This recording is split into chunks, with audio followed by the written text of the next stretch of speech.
Meus irmãos, estou muito feliz em estar aqui hoje, compartilhando sobre um tema que é tão importante para mim e para nós, como cristãos. Um tema relevante para o nosso tempo. E eu fico muito feliz de poder compartilhar aqui no culto de sábado também, fetos e afetos. Já preguei esse sermão nos 4 cultos de domingo. E agora tenho a oportunidade de falar com os nossos jovens, os nossos adolescentes. É uma alegria muito grande. É muito importante falar sobre esse tema, aborto, que é o tema da nossa noite hoje. Quero falar desse tema. É um tema que eu fui inspirado pelo próprio John Piper. John Piper, ele tinha o hábito de pregar todos os anos na igreja dele sobre aborto. Porque ele disse que esse é um tema tão relevante, tão importante para nós como cristãos, que ele não deveria ser esquecido. Então todos os anos ele tinha o hábito de repetir um sermão sobre aborto em sua igreja. E quando eu ouvi ele sobre esse tema, eu falei, isso é verdade, nós precisamos falar sobre esse tema, esse é um tema importantíssimo. E eu me lembro, eu fui ver que a última vez que nós falamos sobre aborto aqui na igreja foi há 6 anos atrás, com uma mensagem do Yuri, do pastor Yuri. Não sei se alguém lembra, faz muito tempo. Então eu entendi que era o tempo de falar sobre isso, até porque nós estamos passando neste momento por um julgamento sobre a liberação ou a descriminalização do aborto até a 12ª semana de gestação, que é um processo que está correndo nesse momento no STF. Ele começou no dia 22 de setembro, a ministra Rosa Weber, como uma última cartada que tirou da manga, né? Como ela iria se aposentar em outubro, ela teve esse último movimento de trazer à tona esse julgamento como uma última cartada, porque mesmo ela sendo aposentada compulsoriamente em outubro, o voto dela seria válido. O julgamento se iniciou no dia 22 de setembro, o julgamento da ADPF 442, que é uma lei para deixar de punir uma mulher que interrompe a gravidez até a 12ª semana de gestação. E é para a descriminalização do aborto sem qualquer justificativa, né? Não precisaria ter um motivo maior, você simplesmente estaria autorizado a realizar um abortamento. O julgamento iniciou, ela deu o seu primeiro voto como favorável, e o julgamento foi então suspenso, paralisado, e nós estamos aguardando ele retornar presencialmente no STF. Então, inclusive, esse é um motivo de oração. Mas eu gostaria de falar sobre esse tema, porque ele é um tema muito importante para nós cristãos. Vale lembrar e ressaltar que no Brasil, a nossa lei garante o abortamento em 3 únicos casos. Isso já é garantia por lei no Brasil. Em caso de gravidez por decorrência de estupro, isso já está garantido na lei. Em casos onde há risco para a vida da mãe, é mais perigoso para a vida da mãe manter a gestação. E em casos de anencefalia, onde o feto, o embrião, está crescendo sem cérebro. Esses 3 casos já são amparados por lei no Brasil. Não é sobre isso que eu quero discutir nesta noite. Eu quero discutir sobre o novo projeto da ADPF 442, que é onde a gestação poderia ser interrompida sem qualquer justificativa maior até a 12ª semana de gestação. Hoje nós temos, esse debate caloroso. Você já deve ter visto algo nas redes sociais, um debate de onde de um lado nós temos aqueles que são pró-vida, a favor da vida e defendem a vida desde o útero, desde a concepção. Por outro lado, nós temos aqueles que são a favor da escolha, da liberdade, da autonomia do indivíduo ou da liberdade da mulher. E nós temos esse debate, inclusive um debate dizendo que por o Estado ser laico, o discurso religioso não poderia entrar na discussão, o que é uma grande incoerência, porque não existe discurso não religioso. Nós já falamos isso aqui, e até mesmo aqueles que dizem que Deus não existe se apegam a algum tipo de discurso religioso. O fato do Estado ser laico não significa que não deva existir liberdade de discussão religiosa, até mesmo nos debates públicos. Mas nós estamos diante desse tema. E quando nós falamos sobre descriminalização do aborto, Um argumento muito comum, ou argumentos que aparecem por aí, é que se trata de um tema de saúde pública, por exemplo. Ou se trata de um tema sobre liberdade e autonomia. Mas vale a pena ressaltar que quando nós falamos de aborto, nós não estamos falando necessariamente de saúde pública. Antes de tudo, nós precisamos responder uma pergunta central, uma pergunta fundamental. Que a partir do momento que a gente não responde essa pergunta, a discussão perde o sentido. Existe uma pergunta mais central quando nós falamos sobre aborto. E a pergunta é: o embrião no ventre de uma mulher é ou não é uma vida humana? Essa é a pergunta central. O embrião, ele é ou não é uma vida humana e uma pessoa humana? Por quê? Se o embrião não é, se nós entendemos cientificamente ou filosoficamente que o embrião não se trata de uma pessoa humana, então a discussão termina aqui. Se é só um aglomerado de células, não tem por que falar sobre isso, está tudo certo, fique à vontade, pode realizar quantos abortos você quiser, porque nós estamos falando de um aglomerado de células. Mas, se nós chegarmos à conclusão de que o embrião é uma pessoa humana, uma vida humana, então esse debate não se trata de saúde pública. Esse debate não se trata de liberdade, mas é um debate de questão moral e ética. Sobre o que seria, se seria moral ou não, retirar a vida de uma pessoa humana, de um ser humano. Essa é a questão mais fundamental. E é essa a pergunta que nós devemos buscar responder. Saúde pública e liberdade são temas importantíssimos até para nós cristãos. Nós, os cristãos, devemos ser os primeiros a nos posicionar por uma saúde pública de qualidade e pela questão da saúde pública.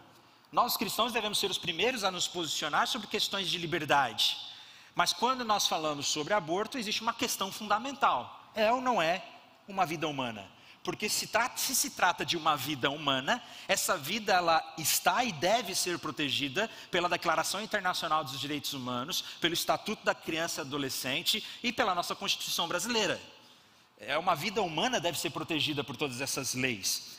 E é interessante porque existe um consenso na ciência, né? O meu amigo o Leandro está aqui, que ele é da área da saúde, ele gosta muito de estudar artigos científicos.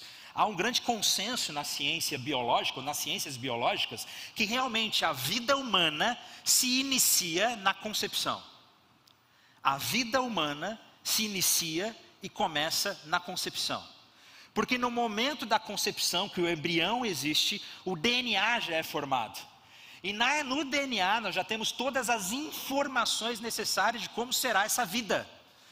De características de cor de cabelo, cor dos olhos, altura, genética, até algumas predisposições de personalidade. Existem pesquisas que mostram que a genética pode até determinar algumas coisas nesse sentido. E não há nada que acontece entre a fecundação e o nascimento do bebê que mude essa estrutura do DNA. Então é um consenso, e existe consenso até mesmo entre os defensores do aborto, e eu vou mostrar isso para vocês, de que a vida humana realmente começa na concepção, no momento que o embrião é formado, na junção ali do espermatozoide com o óvulo. Quando o embrião é formado, nós temos o começo de uma vida humana. Isso é consenso nas ciências biológicas, isso é consenso até mesmo na filosofia. Então o problema é outro. A questão muda. A questão não é mais se é ou não é uma vida humana, mas a questão se torna que em prol da liberdade ou em prol dessa autonomia, como eu poderia, essa é a pergunta central, como eu poderia interromper uma vida humana sem que isso seja um problema moral? Será que existe alguma situação que eu poderia interromper uma vida humana sem que isso seja um problema moral? E é exatamente isso que a ADPF 442 está discutindo no STF nesse momento. A grande questão que está sendo discutida não é se o embrião é ou não uma vida humana, mas estão fazendo uma separação entre vida humana e pessoalidade humana, e é algo que eu quero mostrar para vocês. A lei, o projeto de lei na verdade, esse debate que está acontecendo na STF agora, ele reconhece que o embrião é vida humana. Mas olha que interessante o que diz a página 34 da DPF. O pertencimento à espécie confere um estatuto moral e jurídico diferenciado às criaturas humanas quando comparado a outras criaturas biológicas. Reconhecer valor intrínseco no pertencimento à espécie humana não é o mesmo que designar todas as criaturas humanas como pessoas constitucionais e, consequentemente, a elas conferir direitos e proteções fundamentais. Olha que interessante, a ADPF reconhece que o embrião é vida humana, mas a discussão não é se é ou não vida humana, mas se é uma pessoa. Há uma separação entre o que é ser humano e o que é pessoa humana. A ADPF reconhece que o bebê é criatura humana, mas não é pessoa humana.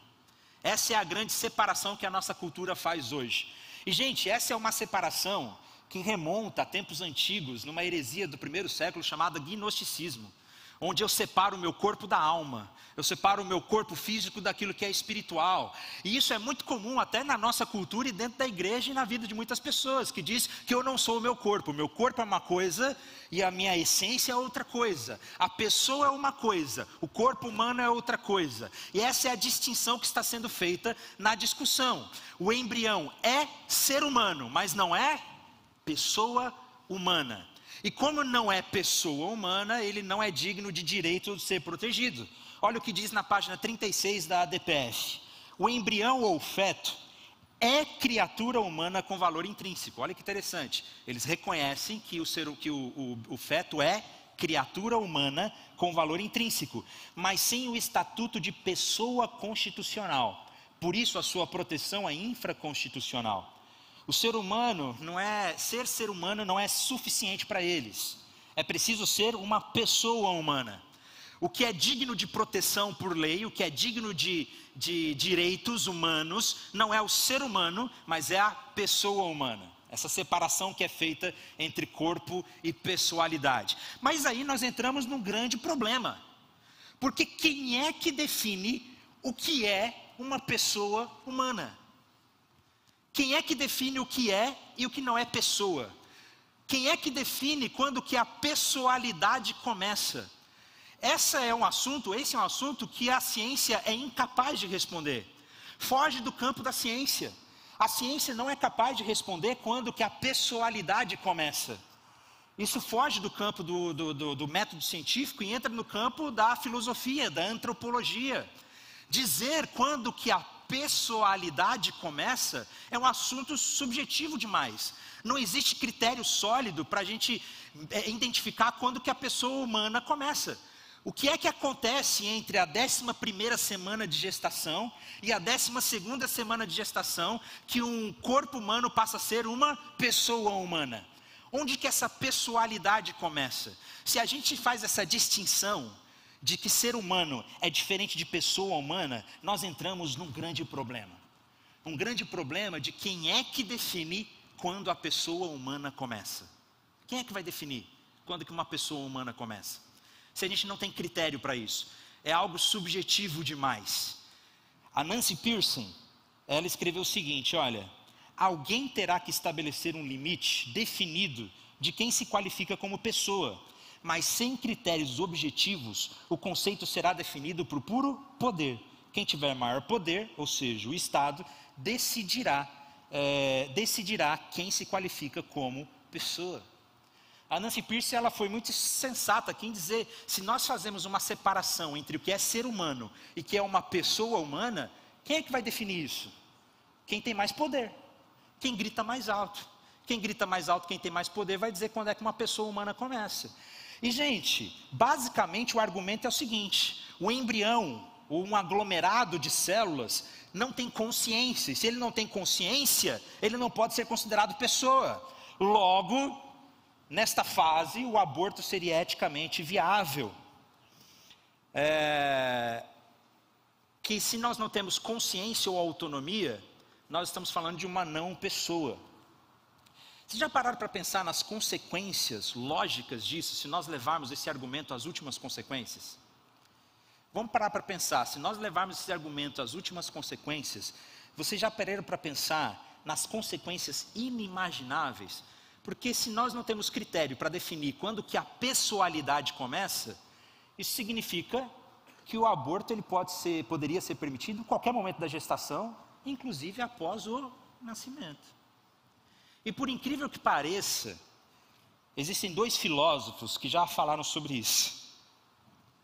Alberto Giubilini e Francesca Minerva, são 2 filósofos da Universidade de Melbourne, e eles escreveram um artigo propondo o que eles chamam de aborto pós-nascimento.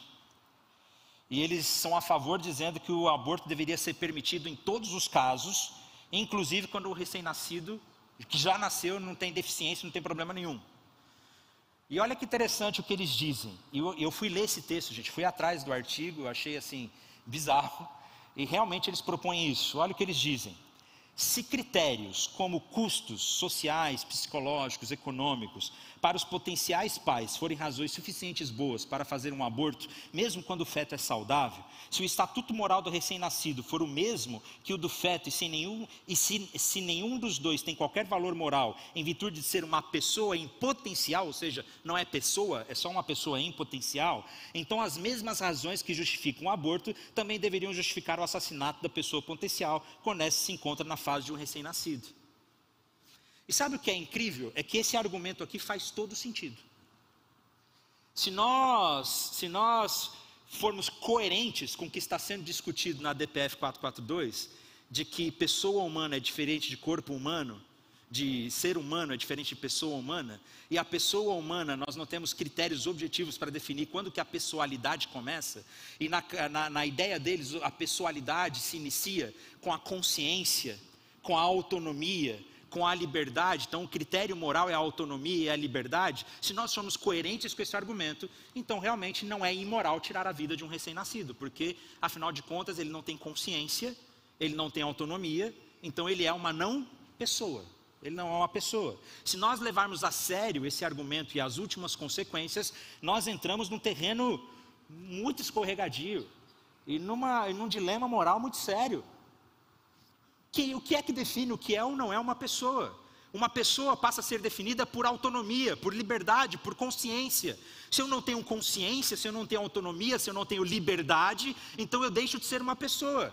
O que dizer, por exemplo, de Terry Wayne?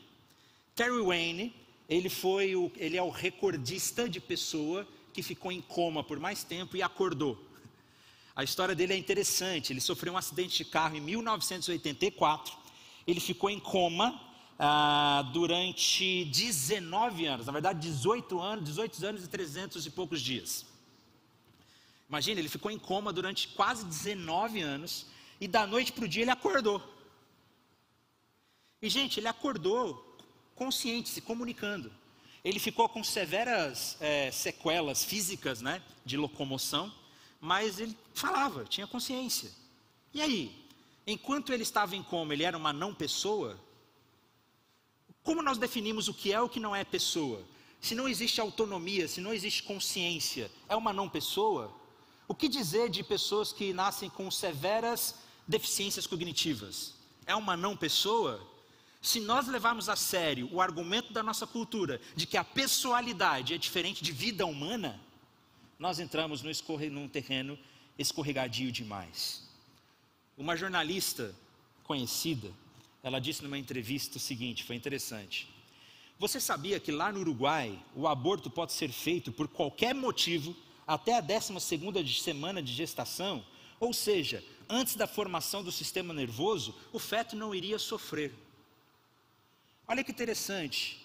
A linha moral o limite moral dessa jornalista é o sofrimento. Se não existe sofrimento, não é imoral retirar uma vida. Se nós levamos esse argumento às últimas consequências, significa que nós poderíamos retirar uma vida humana de qualquer pessoa, desde que não houvesse sofrimento. Isso é incoerente demais. Nós vivemos num tempo, nós vivemos numa cultura, onde o limite humano da moralidade está na autonomia. A principal religião da nossa era, do nosso tempo, e eu ouso dizer que a principal religião do Ocidente hoje não é o cristianismo, infelizmente, mas é a religião do self. é a religião do ego. É a religião onde eu sou o centro do meu sistema solar. E eu preciso ter prazer e satisfação o tempo todo. E em busca dessa suprema autonomia e do meu supremo prazer, o meu limite moral é apenas a autonomia do outro. Se o outro não possui autonomia, se o outro não possui liberdade, então o meu limite moral pode ser ultrapassado. Portanto, um feto que não teria consciência, ele é uma não pessoa. Uma criança que não tem autonomia, não tem liberdade, é uma não pessoa.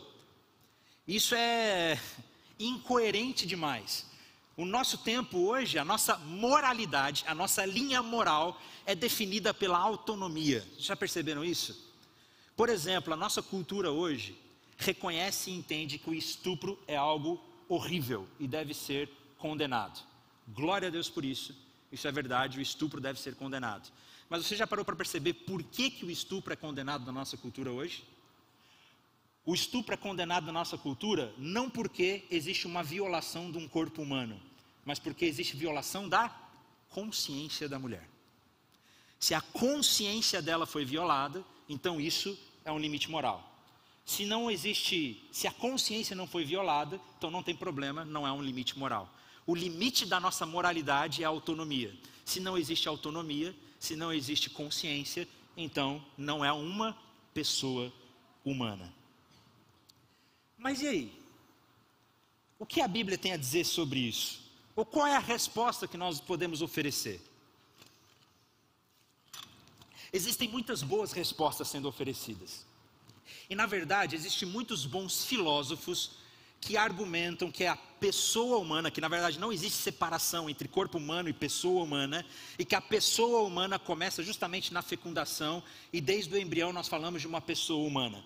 Existem muitos bons filósofos falando sobre isso. Um deles que eu poderia recomendar, brasileiro, é o Francisco Ratzo. Ele escreveu um livro sobre isso, chamado Contra o Aborto. Ele não usa argumentos teológicos, ele usa apenas argumentos filosóficos. Então já existem muitos bons filósofos falando sobre isso. E é muito importante conhecer esses filósofos, porque muitas vezes nós vamos discutir aí fora e essas pessoas não acreditam na Bíblia. E se o nosso argumento é apenas a Bíblia, a gente vai ficar sem argumento, né? Porque, mas eu não acredito na Bíblia. Então vale a pena conhecer esses filósofos, vale a pena conhecer esses argumentos filosóficos a respeito da pessoalidade humana. Mas hoje, como nós estamos num culto e nós cremos que a Bíblia é palavra de Deus, quem crê nisso? Nós cremos que Deus se revelou nas Escrituras, nós cremos que Deus se revelou na palavra. Por esse motivo, hoje eu gostaria de oferecer um argumento teológico. Gostaria de oferecer um argumento bíblico sobre o início da pessoalidade humana. E primeiramente eu quero argumentar que na Bíblia Sagrada não existe distinção entre corpo humano e pessoa humana. A Bíblia não faz distinção entre corpo e alma, entre físico e espiritual. Essa é uma heresia do primeiro século, como eu falei, chamada gnosticismo, ou então uma filosofia platônica. Na Bíblia nunca houve essa separação. Eu sei que o apóstolo Paulo fala sobre corpo, alma e espírito, mas ele não está falando no sentido de ser separado, mas que tudo isso compõe um ser humano integralmente, como um todo. Não há distinção. E em Gênesis, capítulo... Tive uma economia de bateria aqui, que apareceu que está acabando a bateria.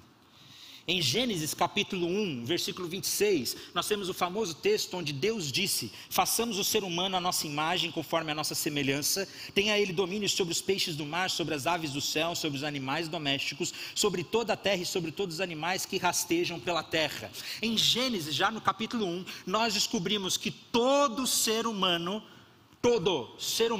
foi criado à imagem de Deus. E se todo ser humano, homem e mulher, foi criado à imagem de Deus, isso significa que toda pessoa humana, todo ser humano é digno de ser protegido, possui dignidade e direitos. Todo ser humano deve ser protegido. Todo ser humano possui significado, possui valor e possui propósito desde a criação. E na Bíblia não existe distinção nenhuma entre corpo e pessoa. E olha que interessante que ainda em Gênesis, no capítulo 9, Deus nos revela algo interessantíssimo, onde ele diz o seguinte: se alguém, Gênesis capítulo 9, versículo 6, se alguém derramar sangue de uma pessoa, o sangue dele será derramado por outra pessoa, porque Deus fez o ser humano segundo a sua imagem. Deus nos diz que porque todo ser humano foi criado à sua imagem, ninguém, repito, ninguém deve ousar retirar a vida de outro ser humano. Ninguém. Porque todo ser humano foi criado à sua imagem e à sua semelhança. Mas a respeito da pessoalidade humana, eu gostaria de ler um texto em específico com vocês hoje, que está em Lucas, no capítulo 1, no versículo 39. Se vocês puderem abrir as Bíblias ou acessar as Bíblias de vocês. Quero ler uma história importantíssima para nós.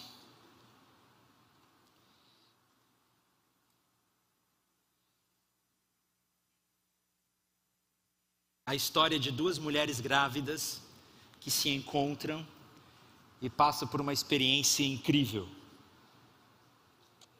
Algo que aconteceu no mundo que mudou toda a nossa história. Lucas capítulo 1, versículo 39.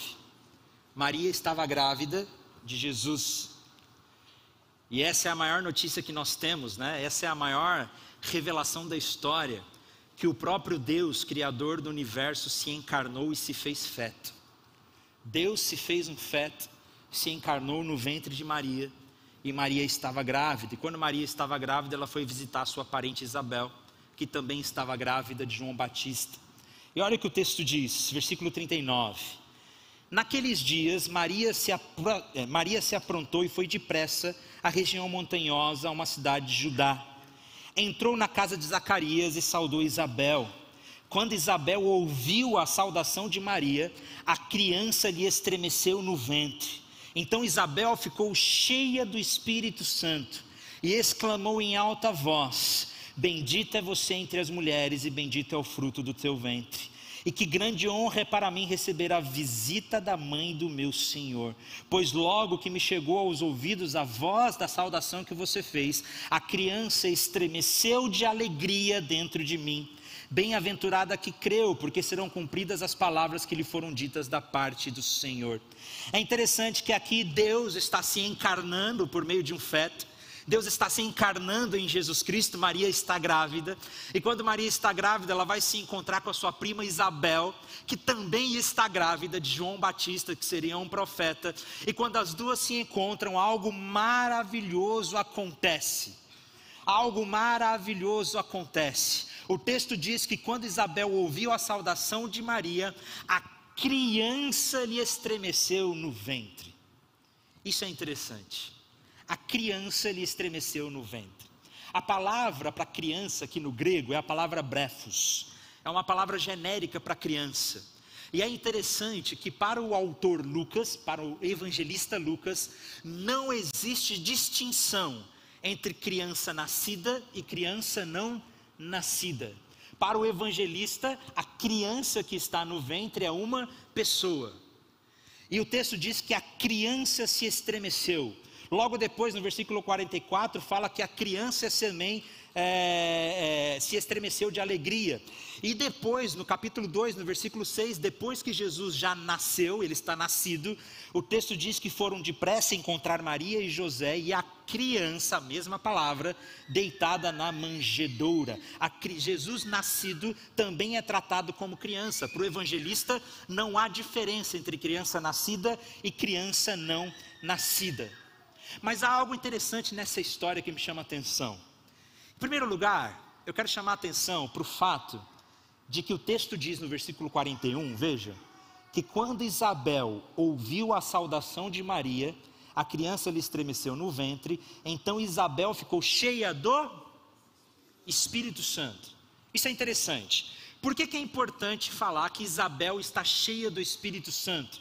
Porque o que nós teremos aqui agora, o que virá da boca de Isabel, não é apenas uma impressão de mãe, mas uma revelação do próprio Espírito Santo de Deus. Porque cá entre nós, mulheres grávidas têm algumas impressões que nem sempre são verdadeiras. Eu nunca engravidei. Mas a minha irmã engravidou, eu vivi muito perto da minha irmã grávida.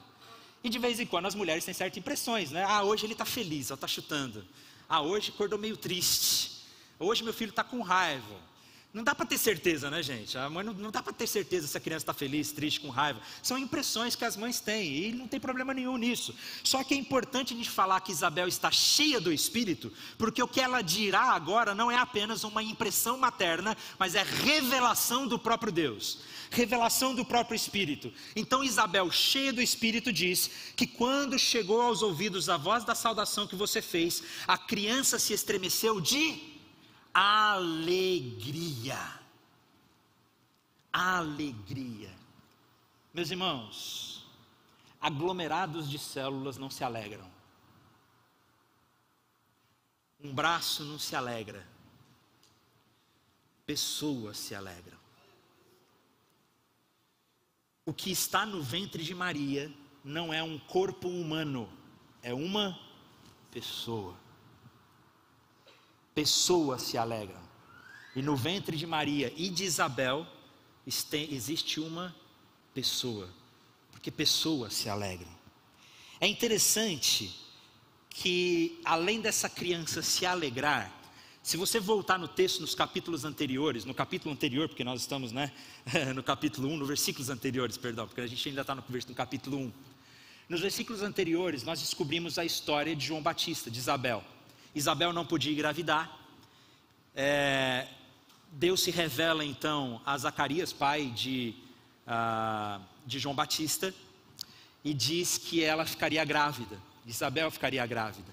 E olha que interessante o que diz no capítulo 1, no versículo 15.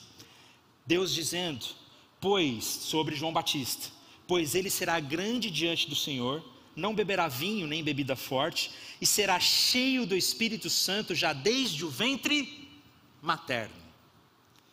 Nós descobrimos que nesse momento que Isabel se encontra com Maria, João Batista, que está dentro do seu ventre, já é cheio do Espírito Santo desde o ventre materno. É o que o texto diz. E mais uma vez, meus irmãos, nós não vemos em nenhum lugar na Bíblia o Espírito Santo enchendo animais, enchendo aglomerados de células, ou uma parte de um corpo humano. O Espírito Santo enche pessoas. Pessoas são cheias do Espírito Santo. O que nós vemos na Bíblia Sagrada, o que nós encontramos no texto bíblico, é que Deus não faz distinção entre ser humano e pessoa humana. Que desde a concepção, no ventre materno, o que nós temos são pessoas humanas. E se nós chegamos à conclusão que nós estamos falando de pessoas humanas que se alegram e que são cheias do Espírito Santo, essas pessoas, esses seres humanos, possuem dignidade e devem ser protegidos, guardados pela Declaração Internacional de Direitos Humanos, pelo Estatuto da Criança e do Adolescente, pela nossa Constituição brasileira. Nós estamos falando de pessoas humanas, de vidas humanas com dignidade. Nesse sentido, eu creio que o cristianismo, ele possui uma antropologia muito mais rica para oferecer, que não reduz o ser humano às suas vontades. Porque hoje nós vivemos numa cultura onde a identidade de uma pessoa, o que é uma pessoa, a identidade de uma pessoa foi reduzida aos seus desejos, vontades e autonomia. Eu sou o que eu sinto, é isso que define a minha pessoalidade. A minha pessoalidade é definida pelos meus desejos. Se eu sinto desejos heterossexuais, por exemplo, isso é que me define. Eu sou o que eu sinto. Por isso que o cristianismo oferece uma resposta muito melhor. Na verdade, o cristianismo oferece uma antropologia muito mais robusta, de que você não é reduzido aos seus desejos, à sua autonomia, à sua vontade. Você foi criado por Deus como uma pessoa humana, segundo a sua imagem, a sua semelhança, e você possui dignidade desde o dia que você foi concebido no ventre da sua mãe. O cristianismo oferece uma resposta muito melhor. O voto da ministra Rosa Weber, para quem quiser ler, vale muito a pena você pegar, está na internet, você pesquisa aí, leia o voto dela. Tem muita coisa que a gente poderia discutir, mas algumas delas, ela diz o seguinte: nós, mulheres, fomos silenciadas, não tivemos como participar ativamente na deliberação sobre a questão que nos é particular. Há verdade nesse argumento, há um pouco de verdade nesse argumento. Porque como cristãos, nós precisamos concordar que infelizmente muitas mulheres foram silenciadas e têm sido silenciadas no debate público. E como cristãos, nós devemos ser os primeiros a defender os direitos das mulheres, a voz das mulheres, como Jesus fez. Como Jesus valorizou as mulheres como ninguém valorizou. Nós devemos valorizar as vozes das mulheres e elas devem ter voz nos espaços públicos. Então existe certa verdade nesse argumento de que infelizmente muitas mulheres foram silenciadas e elas não devem mais ser silenciadas, mas há uma grande contradição nesse argumento, porque a ministra é nascida, ela nasceu. Se o problema são mulheres que estão sendo silenciadas, o que dizer de milhares, se não milhões de mulheres que estão sendo silenciadas antes mesmo de poder nascer? Antes mesmo de ter voz. Existe uma incoerência nesse argumento. Ela também diz que o problema da maternidade é uma escolha e não uma obrigação. A maternidade, ela diz que a maternidade deve ser uma escolha e não uma obrigação. Concordo com isso, a maternidade realmente pode ser uma escolha, mas ela vai dizer que como os métodos contraceptivos falham, não são garantidos, então a mulher teria a autonomia de interromper a gravidez, porque a gravidez deve ser uma escolha. Só que é uma escolha de uma outra vida humana também. E nesse sentido, eu creio que o cristianismo inclusive oferece uma ética muito mais superior. Porque a resposta cristã é de uma ética sexual, onde nós reconhecemos que sexo é bom e dá prazer, mas ele deve ser feito dentro de uma responsabilidade do casamento. E que se nós assumimos a responsabilidade de ter uma vida de autonomia e liberdade sexual, nós precisamos ser maduros o suficientes e reconhecer que existem consequências para isso. E que quando alguém engravida, nós estamos falando de uma pessoa humana. É interessante que ela diz assim, que a maternidade deve ser uma escolha. Beleza. Mas uma das coisas que ela critica no voto, e que os defensores criticam, é que infelizmente muitos pais abandonam mulheres grávidas, né?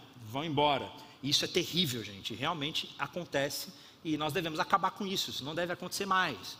Só que se ela diz que a maternidade deve ser uma escolha, será que para o homem também não poderia ser uma escolha abandonar a mulher e deixá-la sozinha? Está vendo? Um pouco da incoerência do argumento. A liberdade sexual que nós temos pregado hoje, que na verdade as pessoas têm pregado hoje, nós reconhecemos que sexo realmente é muito bom e dá prazer, mas nós queremos que ele deve ser feito com responsabilidade no casamento. Mas nós vivemos numa cultura onde o prazer sexual se tornou um Deus, com um ponto tão supremo, a chegar ao ponto de sacrificar uma vida humana, para que ninguém possa tirar a minha liberdade e a minha autonomia. Para ir encerrando, eu gostaria de terminar com duas citações. A primeira citação, tem muita coisa que nós poderíamos falar sobre isso, poderíamos citar as pesquisas. O Yuri já deu uma palestra aqui falando sobre os aspectos éticos do abortamento. Está disponível gravado, Gui? Tá? Então está disponível, tá? Deve estar no YouTube da nossa igreja, então, aspectos éticos do abortamento. Tem muita coisa boa que nós poderíamos falar, mas pelo nosso tempo, queria encerrar com duas citações. A primeira é de Gandalf, do Senhor dos Anéis. Eu gosto muito do Senhor dos Anéis, gente. E de toda a obra de Tolkien, na verdade, né? Para quem não sabe, o Tolkien ele era cristão, e Senhor dos Anéis está recheado de valores e de valores cristãos, assim. É uma obra sensacional. Inclusive hoje, da Black Friday, eu vi que o box dos 3 livros do Senhor dos Anéis está por R$ 99. Olha aí. Mas vamos lá.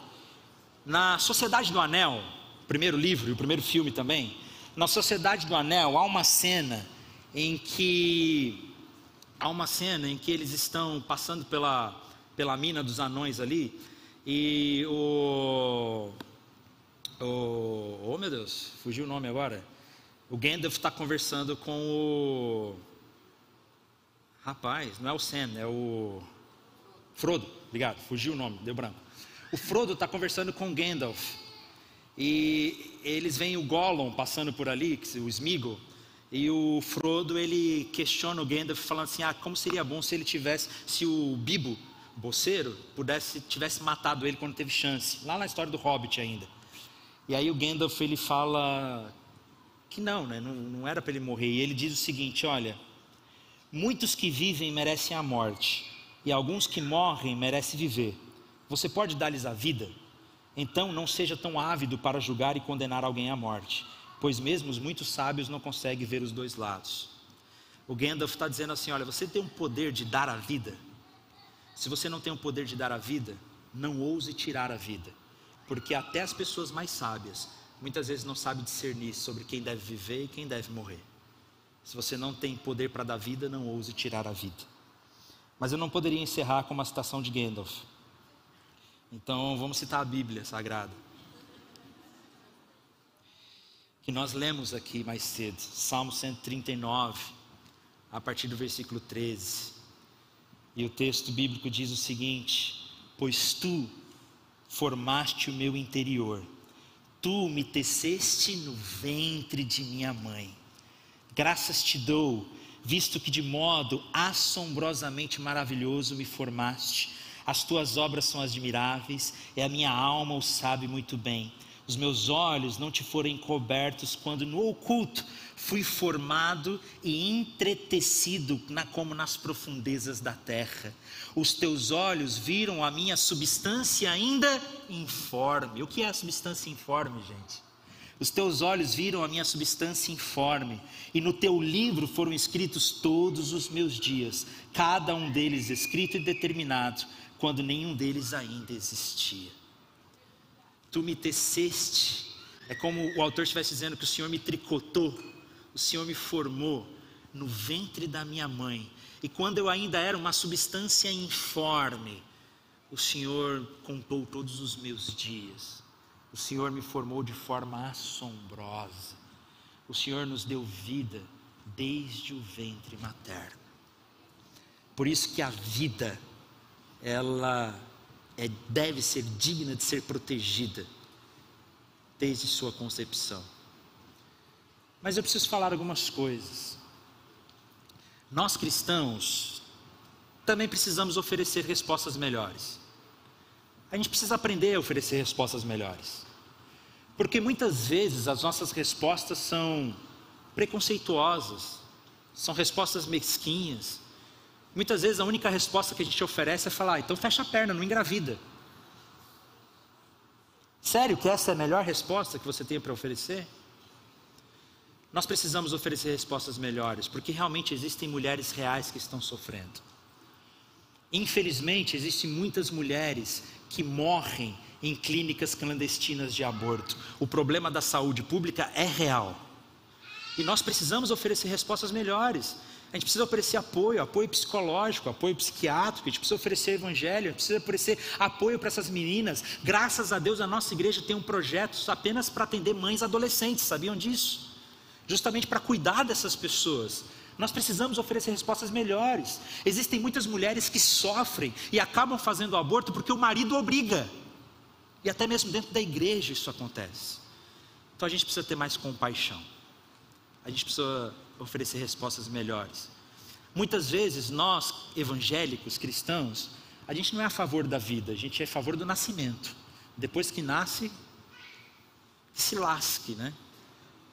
Mas a gente precisa oferecer respostas melhores. Se nós somos aqueles que dizemos para as mulheres, não abortem porque é uma vida digna de ser cuidada, e essa mulher não tem condições de cuidar desse bebê de verdade, nós precisamos oferecer respostas até mesmo de adoção. Esse é um assunto que eu conversei com a minha esposa quando nós ainda estávamos noivos. Na verdade, ela veio conversar comigo falando que ela gostaria de se casar com alguém que estaria disposto a adotar. Nós conversamos sobre isso no nosso casamento, que um dia a gente quer estar disposto a adotar alguém. Porque se nós falamos que somos a favor da vida e não vamos interromper a gravidez, e se alguém realmente não tem condições de cuidar dessa criança, nós precisamos cuidar delas. Precisamos oferecer respostas melhores. Quero convidar você a colocar em pé. E eu gostaria de fazer uma oração específica sobre isso. E pode ser, inclusive, que exista alguém aqui, ou moças, meninas, mulheres, que já passaram por alguma situação dessa. Talvez exista alguém aqui nesta noite que já passou por uma situação dessa. E talvez você se sinta profundamente culpada.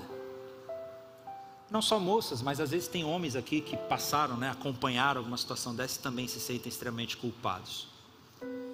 Se sentem extremamente culpados. Tão culpados que talvez você fica tentando encontrar alguma justificativa. Não pode ser que foi algo tão terrível assim. Para você eu quero dizer uma coisa. Existe perdão disponível para você. Existe graça de Deus. Existe ressurreição. Existe perdão completo. E hoje o Senhor deseja te restaurar por completo e te perdoar completamente. Eu gostaria de orar pelos nossos futuros, porque aqui nesse culto a maioria é jovens, adolescentes que ainda não têm filhos. Eu quero orar por isso. Quero orar pelo futuro, pelos ventres das moças, pelos meninos, para que sejam homens de Deus, para que nós sejamos famílias sólidas, que levam a sério a vida humana. Feche seus olhos. Pai, obrigado pela tua palavra. Obrigado porque o Senhor me formou no ventre da minha mãe. Obrigado, Deus, porque o Senhor nos deu vida, nos teceu e nos traga essa consciência de que todos nós fomos criados à sua imagem e semelhança, e todo ser humano precisa ser protegido, é digno, possui dignidade.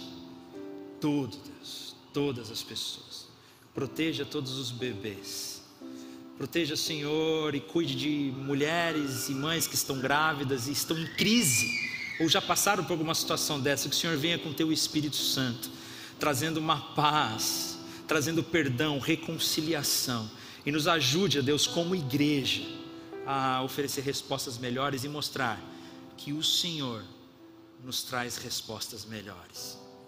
Te louvamos, Pai, no nome de Jesus. Amém e amém.